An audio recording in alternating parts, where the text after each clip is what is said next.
أركفوني أكم جرتن نجيا فيادا نجيا كبا هذا خيسم ملي الحمد لله. أكون بيكم مكاخيا أمير أحمد الدين نانجاني يخانا مو أرتيست أمير شودا إيجا يرو ديرا داف فيسبوكي أمير شو غبرتي gamaan danda'u jechuun akkana fakkaatutti qabsoo gama social media gaggeessaatiin ture jechuudha. Qabsoo social media kana gaafaan jalqabuu gaati bara dheeraa ta'us eegaan nama wal bare immoo amma waggaa tokko lakkoofsisnee jira jechuudha. Eegaan ummataanis wal bare eegaan ummata wal bare booda baabii hedduu keessa dabarree jechuudha social media Facebook Amir Show kana irratti jechuudha.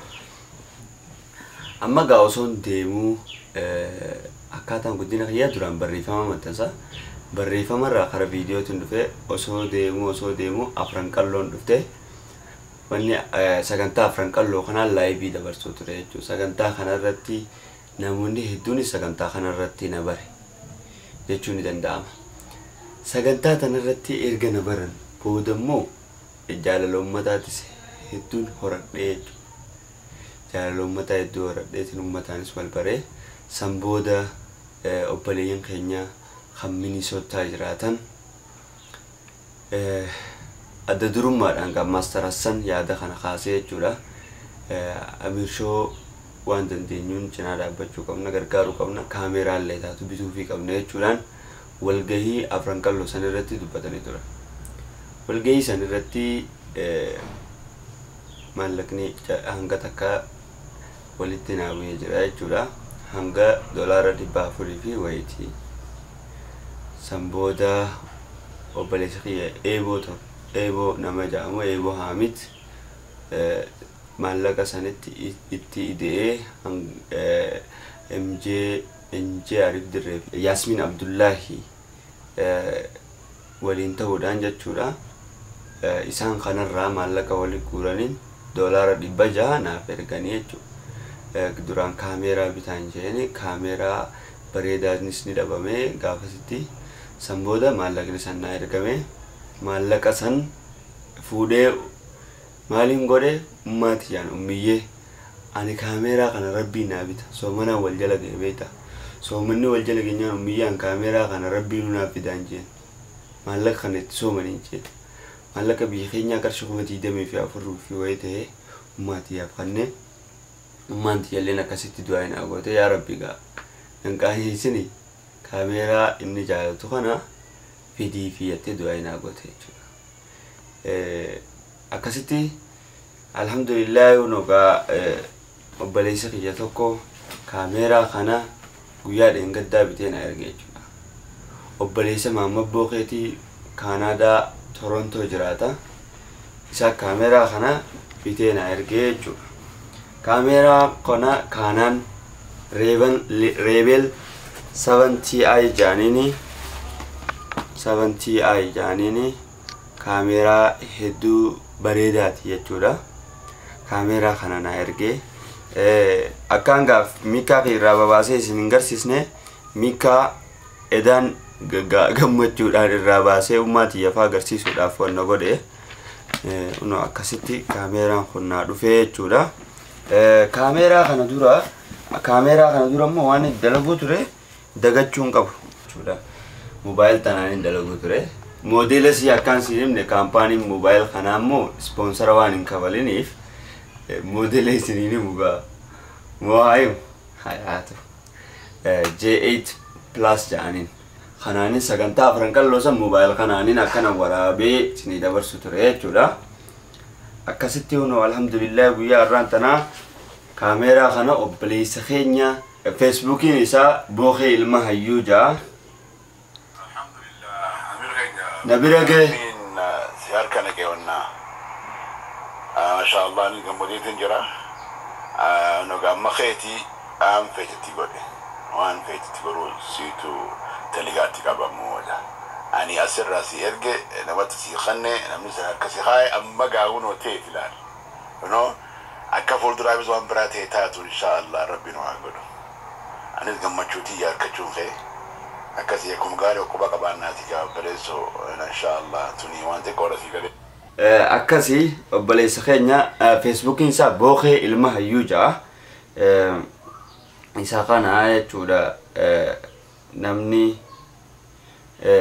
namni kaameeraa kana naa bite. Kaameeraa kana Rebel 770i jaaniini kuno akkana dhufaa gaa miikaa irraa baasuun kiyyammoo badiidha gaa silaa hoggaan akkanatti isin garsiisu miikaa irraa baasaa ta'uu qaba ture. Kunoo kunis zuumara isaatii. Wallahi gaa obboleessa kiyya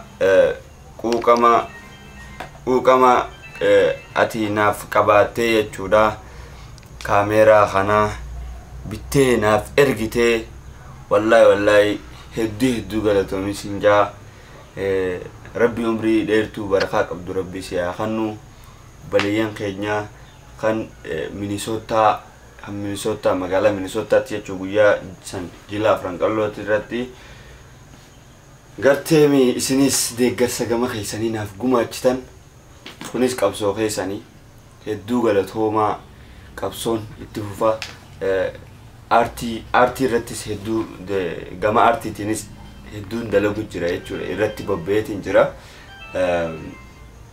Rooraas Tube jechuudha Rooraas Tube Amir Show cinatti Rooraas Tube kadoo baneetiin jira.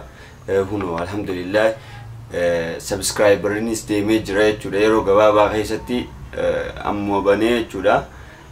Kan inni itti hojjechuu eegale torbaan 2-3 torbaan takka keessatti ati nama 5,000 oliitu subscribe naa godhe hedduu galatoomaa. Rooraas Tube subscribe godhuudhaan na cinaa dhaabbadhaan isiniin jaa bakka rakkoon uummata keenyaa jirutti jechuudha.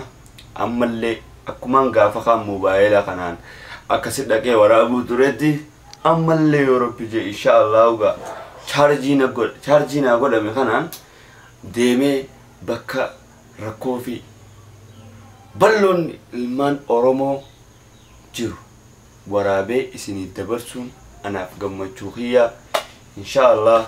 Hedduu galatoomii obboleessa kiyyaa qaalii ilma Oromoo quuqama ati saba kanaaf qabdu nama kaka'umsa qabu nama aartiin guddisaa uummata kiyya cinaan dhaabbadha je'ee hanguma takka illee taatu tiratu hamilee itti godhuun kee waan guddaadha. Wallahi billahi rabbiin duniyaa fi akhiratti illee si haa gammachiisu. Gaa waan kanaa ol waan hin qabu. Gama rakkoo social mediaatiin narratti deeme hanga lubbuu ajjechaatti illee darra ga'ee jira. Ammoo ani if duuba illee hin deebi'u fuula duraaf illee if duuba deebi'uuf hin taa'u jechuudha. Rakkoo hedduu na mudatee ittis arrabsameetiin jira. Waan takka immoo kan hin bira dabruu hin qabne yoo jiraate ani takka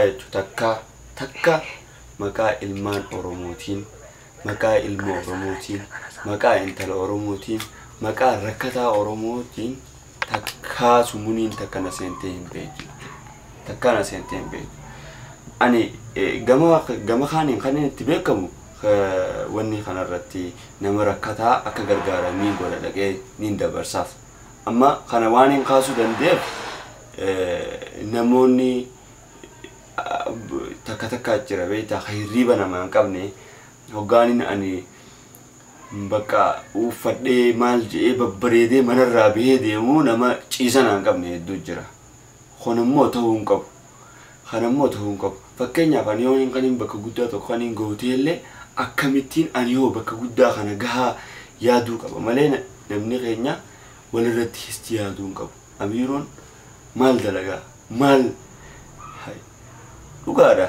An dalagaa duraan xiqqishaadha moobaayilaan tolchu ture. Moobaayila cinatti immoo ammaa isaan hin fuune jaartiin qabu haadhaa fi abbaan qaba. Namni haadhaa fi abbaa bira jiru immoo yeroo hundaa uraa haadha. Rabbiin haadhaa fi abbaa keessan isin hundaa rabbii isinii baadhiisu rabbiin haafii isaa dhiisu. Namni haadhaa fi abbaa qabu yeroo hundaa uraa haadha.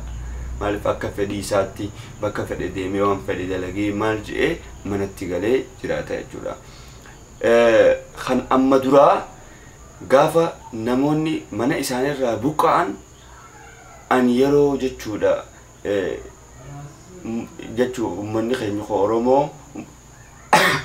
ummata rakkataa kana gargaaruu feenaa ukkanaan jaan horee jaaraan jeen horeen jaaramteeti horee san irratti maallaqni bu'ee horee san an communication isaaniitti jala deemeetiin waan isaan dabarsan qofa ummata keenyaaf jechuu ummata keenya kaala jiruu fi gama social media irratti maxxansuu ture maaliif kaayyoon kiyya guddaa waan ta'eef fuula duraaf waan hedduu inshallah yoo rabbi jee film industry banuu yaada qaba akka mataa kiyyaatti jechuu yoo rabbi jee bakka san immoo ninga inshallah film industry afaan oromoo kan aartii oromoo irratti hundaa'ee dalaguudhaaf kaayyoon kiyya guddaadha jechuudha gamana saniifuu namni bakka guddaa gahuudhaaf yaada qabu takka waan xixiqqoo tanaan maqaa hin balleessu gaafa kaanoo gaafa micoon teenya liibiyaatti rakkattu no balitti liibiyaa rakkattu namoota takka kan maqaa na balleessu jecha maallaqa sirriitti erginaa jedhee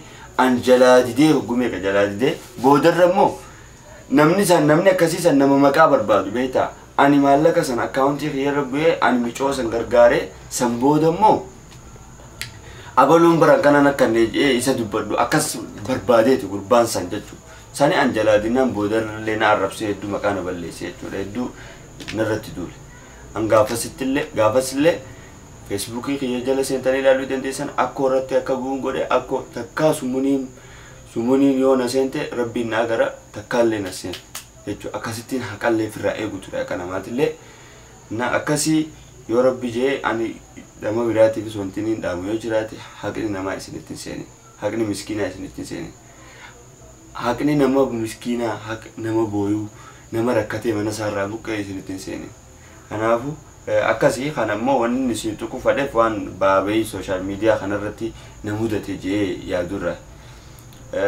ammoo ani ibduuban deebi'u yoomillee jechuudha ammallee yoo rabbi jee inshaallah hoggaa wanni hundi wal naa qixxaatetti ammallee jechuu deemee gootota keenya kan maqaa isaanii dhabamee fi akkasumattis seenaa isaaniitis jala deemuudhaan jechuudha gootota Oromoo ilmaan Oromoo jechuu dura Harargee tana keessaa hin eegala maaliif bakkaan jiru kanarraa hin eegala asiin akkanatti ol baheetiin guutuu Oromiyaa kan keessa deemee jechuu inshaallah rabbiin naaf haa laaffisu dokumentari adda addaa dalagee rooraas tiyuub irratti isiniif maxxansus yaadaan qaba jechuudha na obboleeyyan kiyyaa hedduu obboleessa kiyya hedduu galatoomii umrii barakaa qabdu rabbi siyaa kannu bookee ilma hayyuu obboleessa